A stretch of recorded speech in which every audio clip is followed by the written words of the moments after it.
This is The Other 51. I'm Brian, and this week my guest is author, writer, and journalist Will Leitch.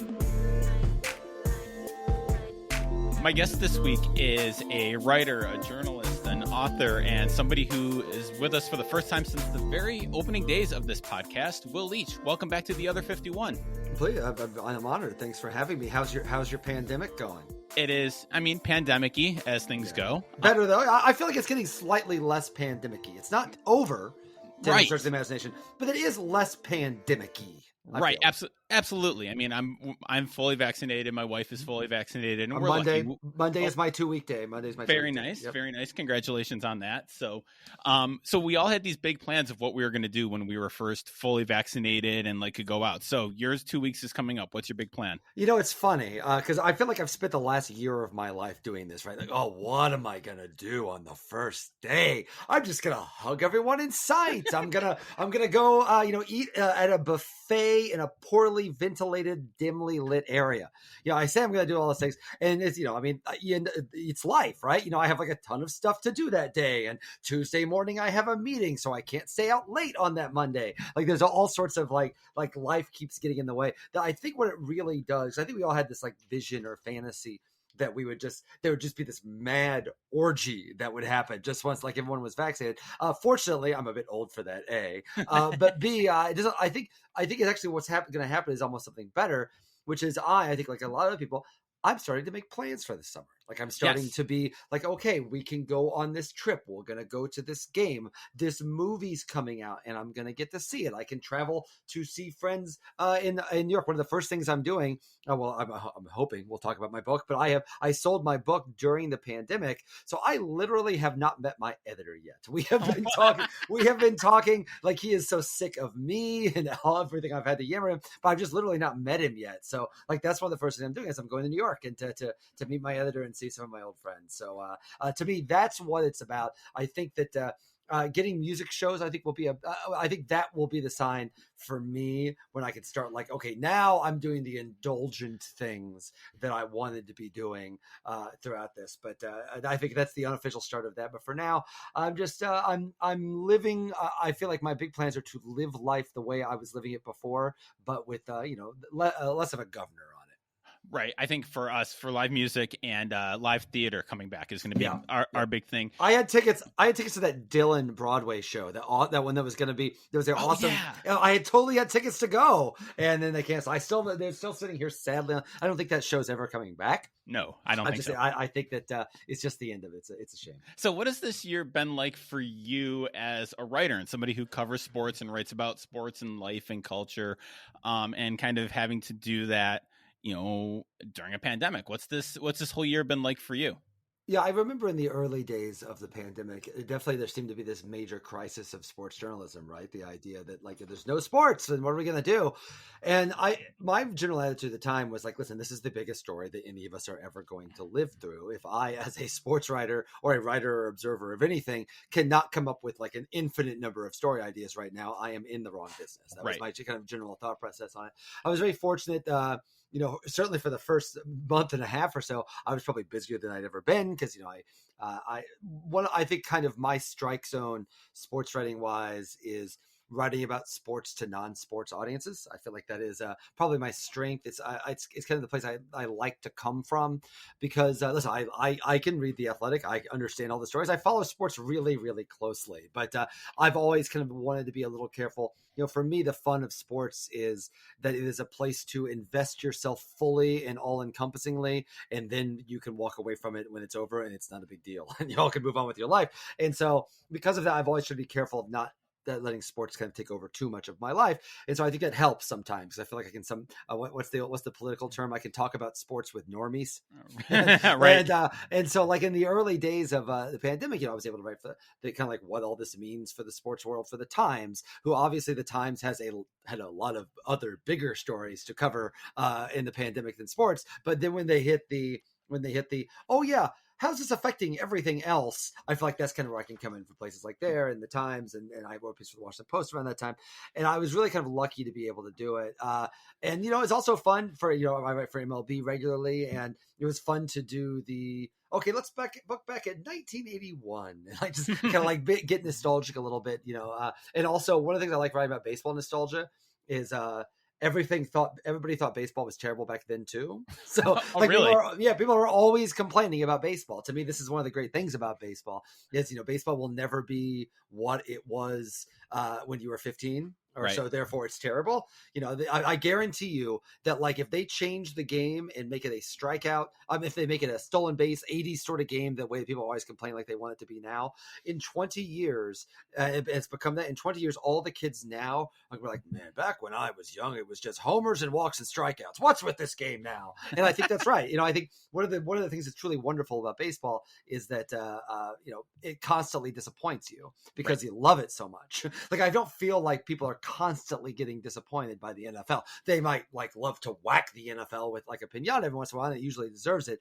But baseball, people people that love baseball truly love baseball, and therefore they feel like it's constantly disappointing them. And I feel like that's always a good sign for baseball. I know there's a lot of different topics in there, but that's kind of how I always feel about that. Well, it's very funny too. Like, I remember I was teaching my sports writing class, which you're speaking in next week as we record this, and we had the big kind of what do we do when there's no sports to cover, and I realized very quickly that like there's a lot to write about, even when there are no games. It's kind of stunning. Like, along with just the nostalgia pieces and the feature pieces you were talking about, like when the games are going to come back, what players are doing. Like, there was there was that weird crisis, and then like, oh yeah, there's still plenty of stuff to write about when there's not a game going on. Yeah, and I have to say, I actually feel like one of the interesting things about sports, and I think sports was kind of central to the way that we've discussed the pandemic, and I think frankly still is sports is not like most things can go on without, what's the best way to put it, without things actually happening, which is to say that like, you can still have a banking industry. You can even have a movie industry in the streaming world. There's all sorts of things that can go virtual in a certain way. And listen, they're not the same. I think we've clearly learned in the last year that these things are the same, but you can have a reasonable facility. Sports have to actually happen.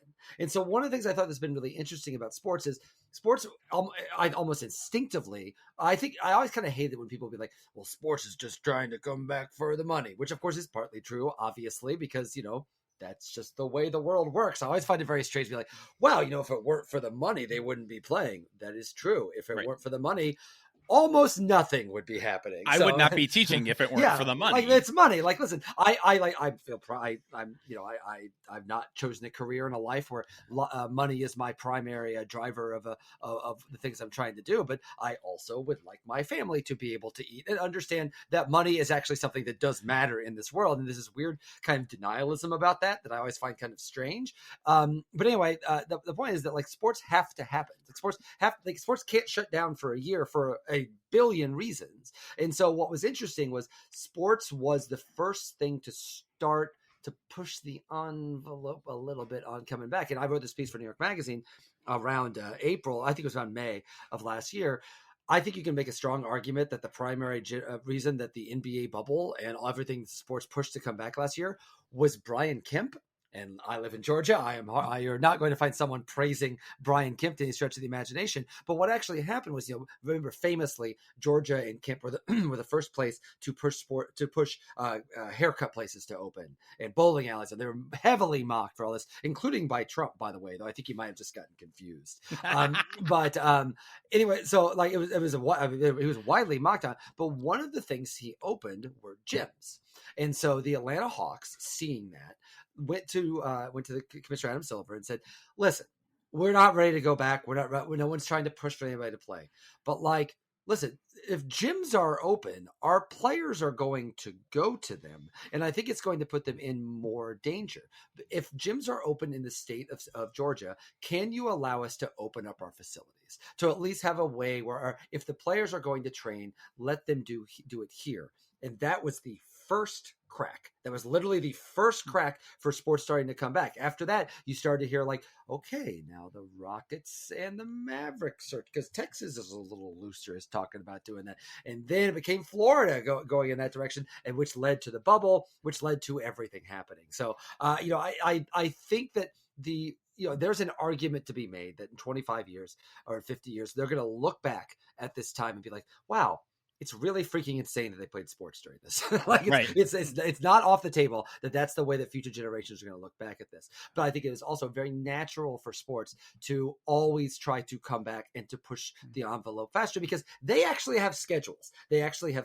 Time moves faster in sports. I always talk to this with my kids. Like, I'm 45 years old. If I have a year where nothing much happens, it's not dramatically different than other years of my life around. I'm 45 years old. Like, I'm not doing, like, there's not like, oh, well, that was the year I was gonna try out for the Harlem Globetrotters. You know, I mean, I'm 45 years old. Like, I'm kind of who I am at a certain level. But with my kids, this is always my argument about school. Like, a year for a kid is, it's a fifth of their life. It's a sixth of their life. I mean, I feel like I can pause, and maybe other people my age can pause, but kids can't pause, and sports can't pause, because a year of no Mike Trout, or a year of no LeBron James, or a year, or football players, for crying out loud, their careers are so short anyway.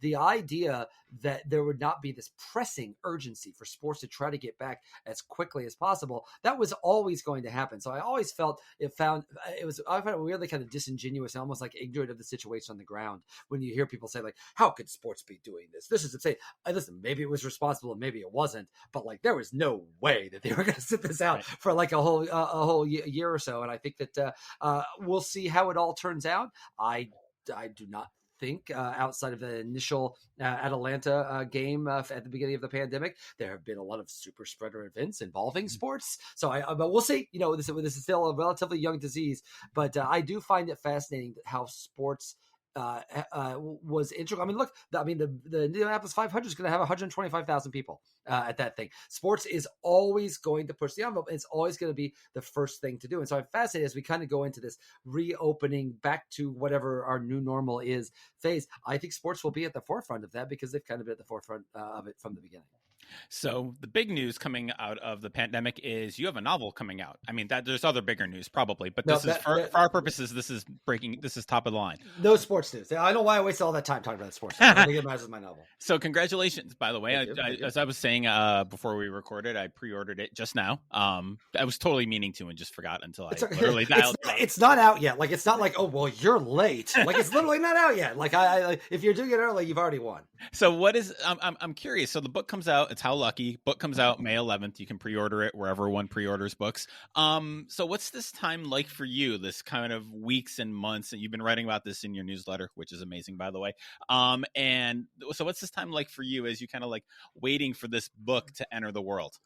Yeah, I feel like I've been waiting a long time. So the fact that it's landing in the pandemic is kind of fascinating. I turned this book in. Basically, what I wanted to do. The book is about someone who has a disease called spinal muscular atrophy, which is this is a very shorthand, not actually accurate, but easy for people that don't know anything about the disease to understand. It's to think of it almost like an ALS, except for like babies and kids. Okay. And my son William is 9 years old, and his best friend growing up, our mutual friends that live in Charleston, South Carolina, Lindsay and Easton David, their son Miller, about the same age as William, a couple months younger. And they hung out together all the time. And we noticed that William was able to carry weight on his legs and Miller was not. And so they're like, oh, that's kind of weird. They looked into it, and he had SMA. And so what SMA, I had always been kind of fascinated by, I spent a lot of time working with people with SMA, spending a lot of time with Easton and Lindsay. They do a race every year called Go Miller Go, where I meet all these people with SMA.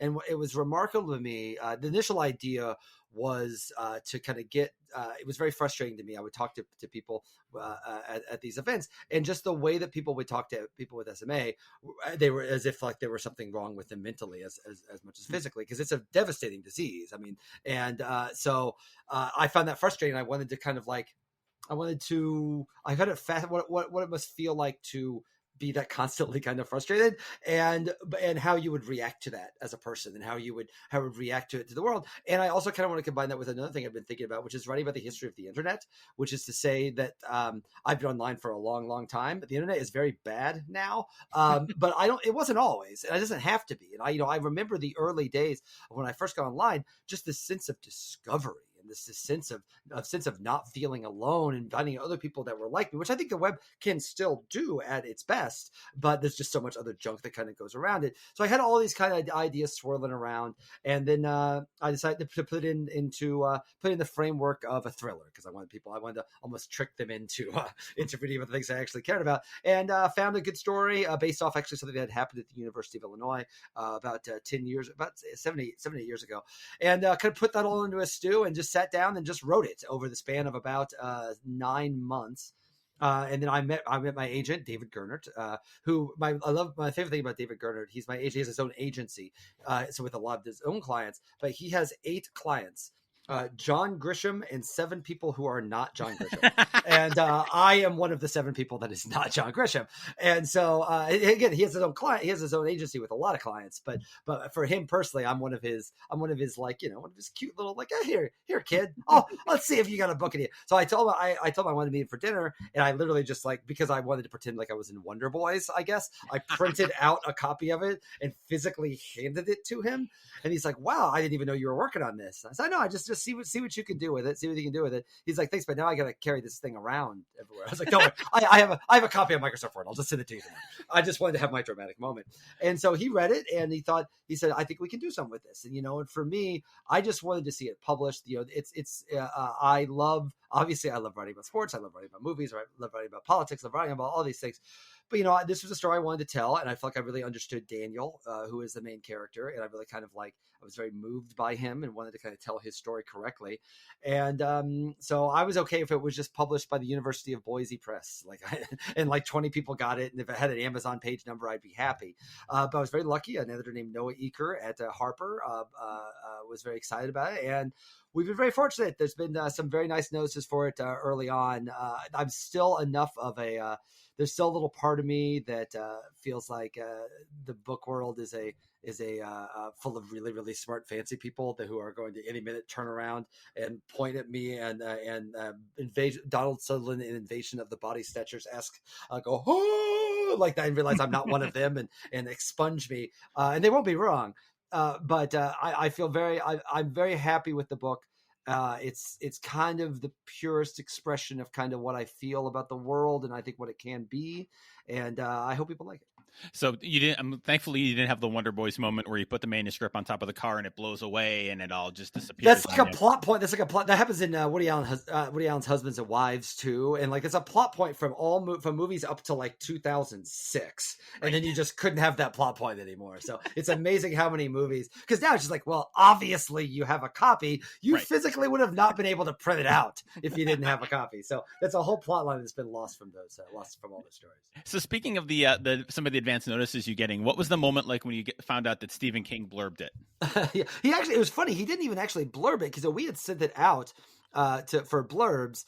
To me, I mean, Kevin Wilson, who wrote Nothing to See Here, which is a new bestseller from 2019, and The Family Fang, which is a really good movie, by the way. They made out of it with Nicole Kidman and Jason Bateman. He is one of my favorite writers. And so I don't know him, but he somehow got a copy of it and said he really liked it and decided to blurb it.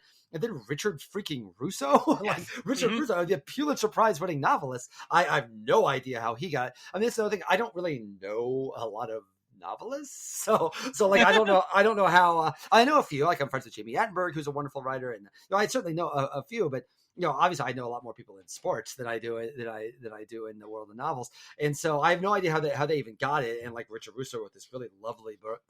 So to me, I thought, wow, Chris Bojalian, who wrote The Flight Attendant, Kevin Wilson, and Richard freaking Russo, those 3 people like it. I feel like I am vindicated. No matter what, even if everybody hates this book, those 3 people like this, so I feel like I'm okay.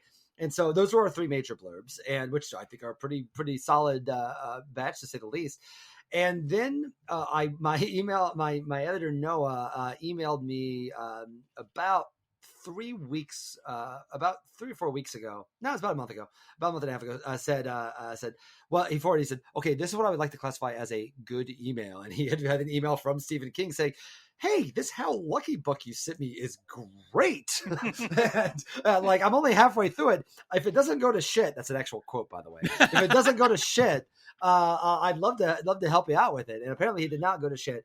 At least in the eyes of Stephen King, because literally it was a Saturday. I had actually been out to dinner.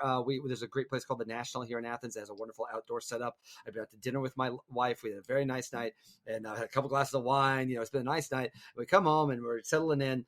And then literally the Stephen King tweets about the book, and it was remarkable. It was truly remarkable to have that happen. I mean, I love Richard Russo and Kevin Wilson, Chris Bojalian, but like I didn't for example, steal my parents' copies of their books when I was 7 years old and read them before I went to sleep at night. And I mean it's Stephen King. And I think that one of the things that's great about Stephen King is I think there has been a reappreciation of him over the last 5 or 10 years. I think is long overdue and well deserved. And so to have him, who I mean, he coughs novels, to have him praise this thing was mind blowing. It really was. I still haven't kind of wrapped my mind around it. It definitely was the sort of thing where again, Richard, like people that love books, they're like Richard Russo, wow, but like Stephen King, I mean, like that's when like your middle school English teacher sends you a message on Facebook saying you've like vindicated her career, and like I don't even remember your class, and so like it was exciting. It was exciting to say the least, and but I still never met him. I still like it's weird. Like I don't know how this stuff works because I'm so kind of new to this. But like I don't like I've never met any of the 4 people that blurbed the book. I did, and I've corresponded with everyone but Stephen King since then, just because I sent them nice notes to thank them. But it's a weird thing. It's an honor, but I still just kind of bewildering to me. So you talked about how you kind of decided to write the book and the story that it comes from. I'm curious why, and kind of walk me through the process, why you decided to write it as a novel rather than like as a piece of journalism or as an essay or something like that. How'd you decide to kind of take this topic and fictionalize it in a way? I wrote a YA novel called Catch when in 2005. It came out a month after Deadspin launched. It's really funny, actually. I'd written that in like 2000, into 2003. It came out in I believe October of 2005, and I remember my editor being like, she's like, hey, so I heard you're like starting a blog. Can you like promote this on there? I was like, sure, I don't care. No one's reading this thing. And it became, I'd been doing Deadspin for about a month when Catch came out. And, it was, so I'd had some experience writing novels before. I've never done I didn't go to go to Yaddo or McDowell or any of those places. Though I don't mean to be dismissive of those things. I think those things are great, and I think there's great work that's produced out of there. But I would get too antsy. I need to make like stuff all the time. But I don't need like a foosball table. Like I just need like a desk and a door to shut. So I think that they. I want to get back around to it was the best way to put it. I'd always kind of wanted, until, because Are We Winning was my last book until this, and that came out actually the week of my wedding, which very much irritated the people that were trying to promote the book. And but then I had kids. I don't know if people have kids out there, but it kind of messes with your first 5 years or so when they get going. But I really want to get back writing books. But obviously the industry has changed a lot. But I always imagined, book. Some would be a novel. I'd love to write I'd love to write like a nerdy Bill Jamesy baseball book, like just complete nerd out baseball book. I can't do it because Poznansky's writing one now. I'm sure it's going to be awesome, and I won't be able to compete with that. But I just would love to be able to write. To me, that's the purpose of the whole deal, right? I want to. My guiding principle in kind of my life and career is I want to write about the things that I care about and the things that I love. And this was a story. I kind of understood Daniel's voice. I understood who he was. And it's something I wanted to conjure, and they're very happy with this book, and I have an idea for the next one that I think that they want me to do, so I'll do another one because they seem to be optimistic enough about how this one's going that it's not out yet, that now that they have your pre-order, hopefully that will push them over the edge to do another one. But that's what I'd love to. Like, writing books was always, I can do it. Like, writing books is one of those things that it seems until you do one, it seems just it's like climbing Everest. It's just you wouldn't even know where to begin. But once you sit down and do it, like you just write a little here and write a little here and write a little here, and then time gets going. And I find that it's easier actually to write them when you get older because you have more to do and more responsibilities. But time is different. Like time moves differently when you're older. And so you just work a little here and work a little there and work a little here. And next time you look at it, like, wow, this thing's as long as a book. This is amazing. And that's kind of my process. Like I did not outline this book first. The next book I'm going to outline a little bit more. But I did not outline this book first. This was a kind of a labor of love. This was a passion project book that I just, I figured again, if it was just like a tiny press or if I had to self-publish it, I didn't care. I just kind of wanted to, this is something I need to, it's just a story I kind of needed to tell. But I'd love to do another one. I really, really enjoy writing fiction because, after all these years of continuing to write nonfiction, it's really fun to just make the people do whatever you want. Right. Like you can just move them over here, move them over here. Now, the problem is in a novel, everything has to be logical and make sense. And in the real world, nothing is logical and nothing makes sense. So I think there's always this idea. I had this idea when I started, like, I'll just have the people do what I want. But like, if you look at someone in a novel, if you look at someone in real life, they do something irrational and absurd, you're like, wow, that person's a crazy person. Well, there's crazy people everywhere. That's not the crazy thing they're doing. But if in a novel, you're like, that doesn't make sense. That is not logical. That is not that's not a problem. So in a way, it helps me almost think more rigorously about things than even in some of my journalism. So you mentioned getting started, and I think it was in your newsletter you posted a screenshot of how you started this book, and it was with a character sketch, I think, of Daniel.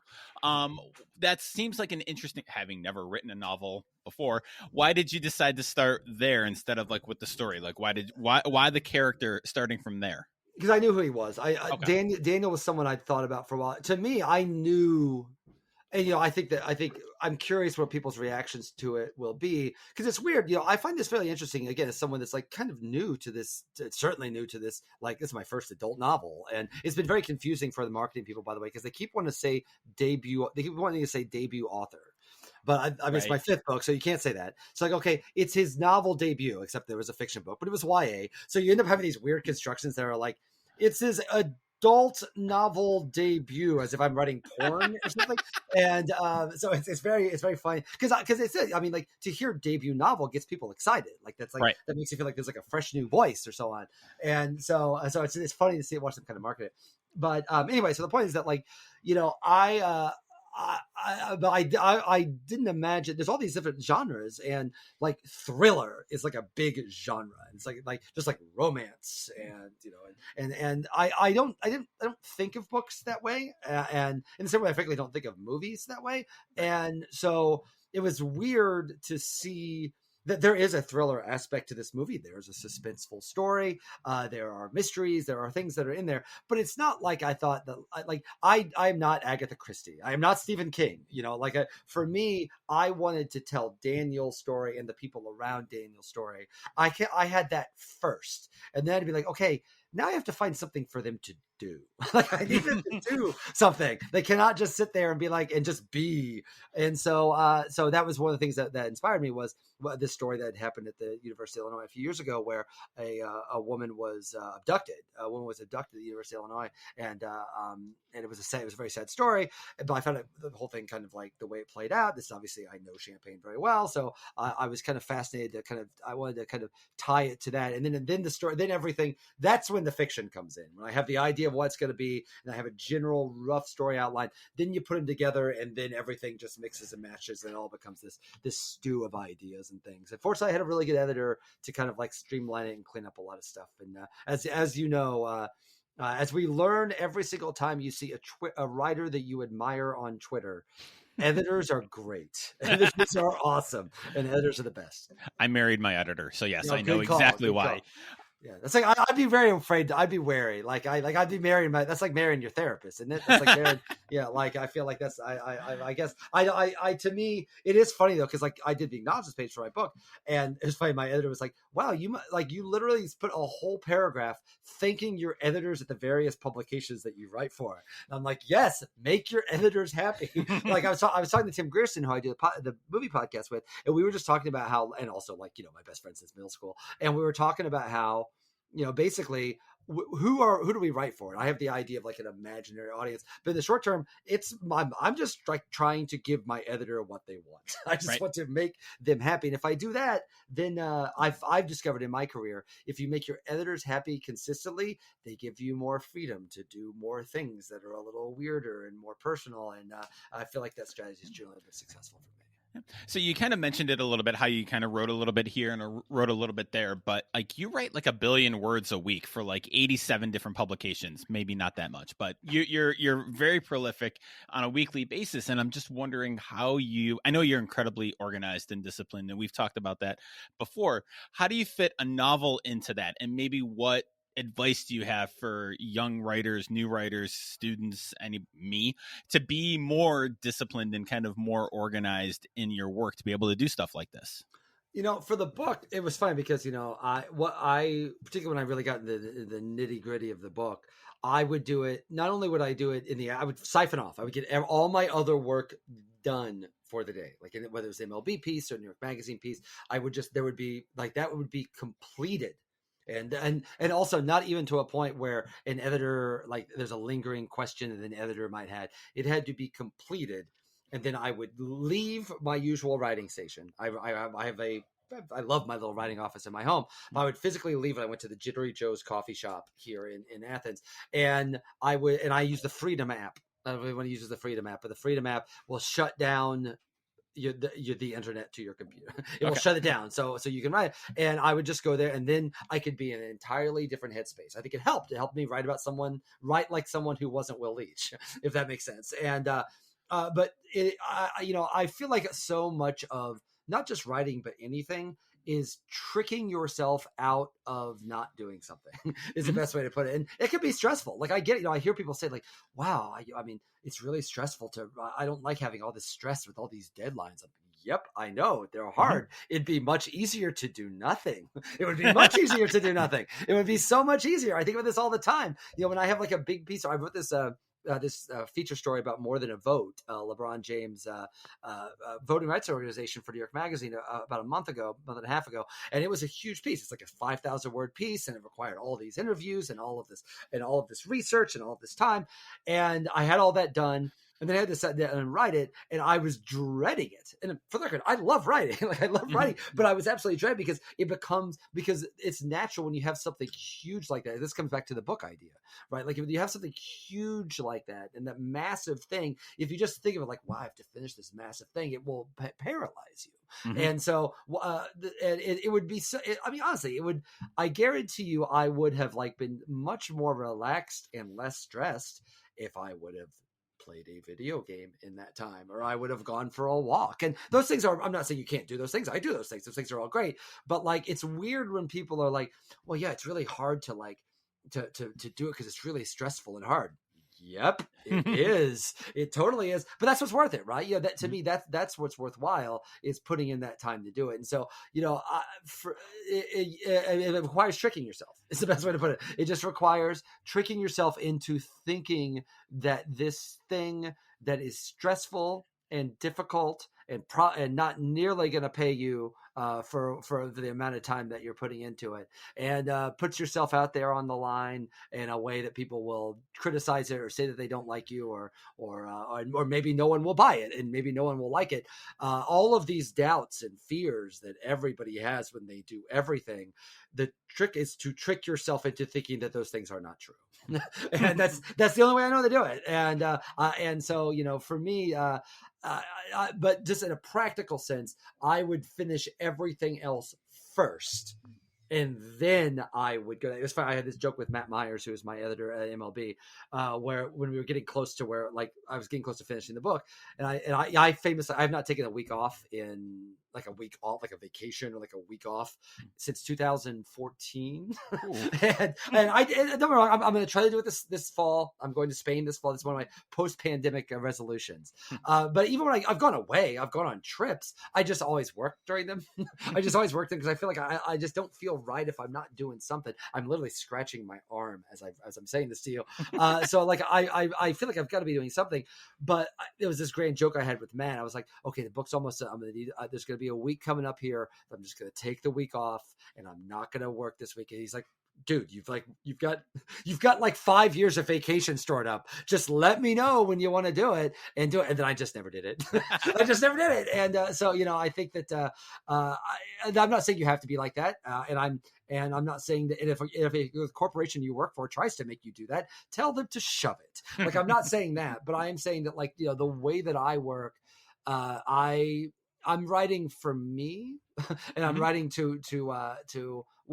I'm writing to assuage pressures that I've put on myself, and I feel like that is the best way to do it. I'll put it this way: if an editor ever contacts me and says, "Hey, where's that piece?" I've done something terribly wrong, because no one's going to be meaner and no one's going to be tougher on deadline than I am with myself.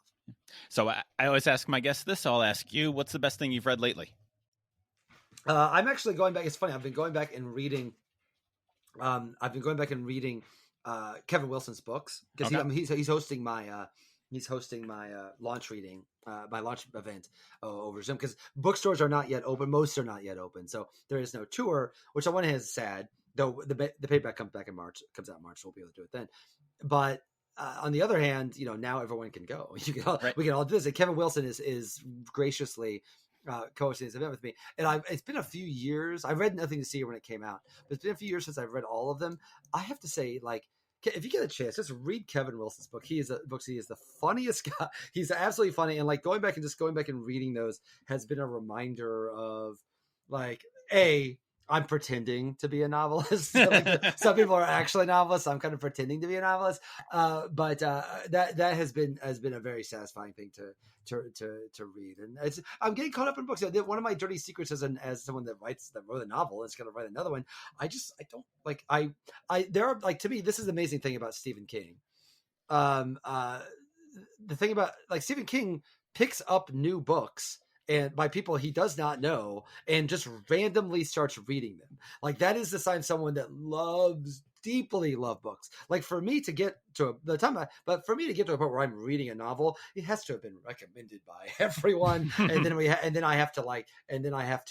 of times it helps if I know the person or know someone connected to the person. Like, and that's something I'm trying to get better at, because I love it. Like, I just love it. I just, there's a lot of baseball to watch, a lot of movies to watch, a lot of things going on. So as much as I like to do everything, I eventually am constrained by the number of hours in the day.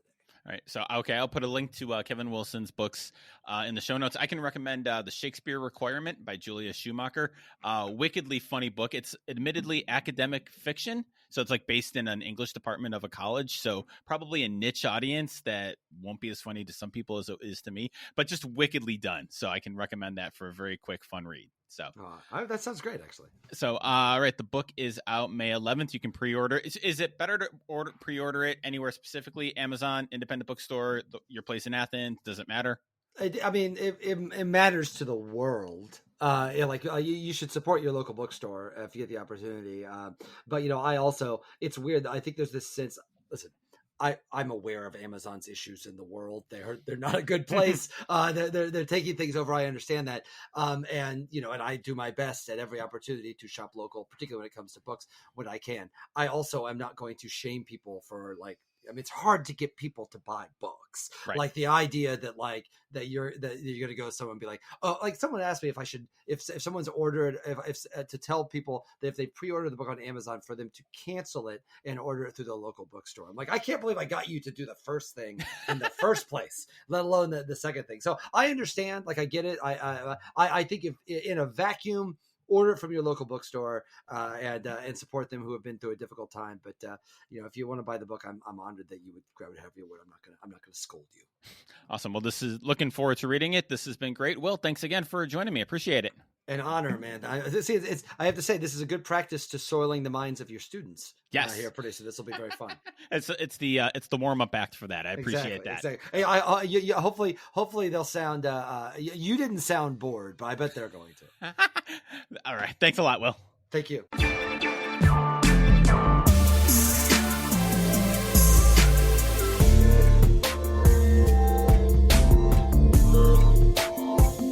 Thanks for listening to The Other 51. Show notes for this and all of our episodes can be found at sportsmediaguide.com by clicking on the Other 51 tab. If you like the show, please consider giving it a rating and a review, either at Apple Podcasts or wherever you get your podcasts. It really does help people find the show. Our theme music is by Ellie Moritz.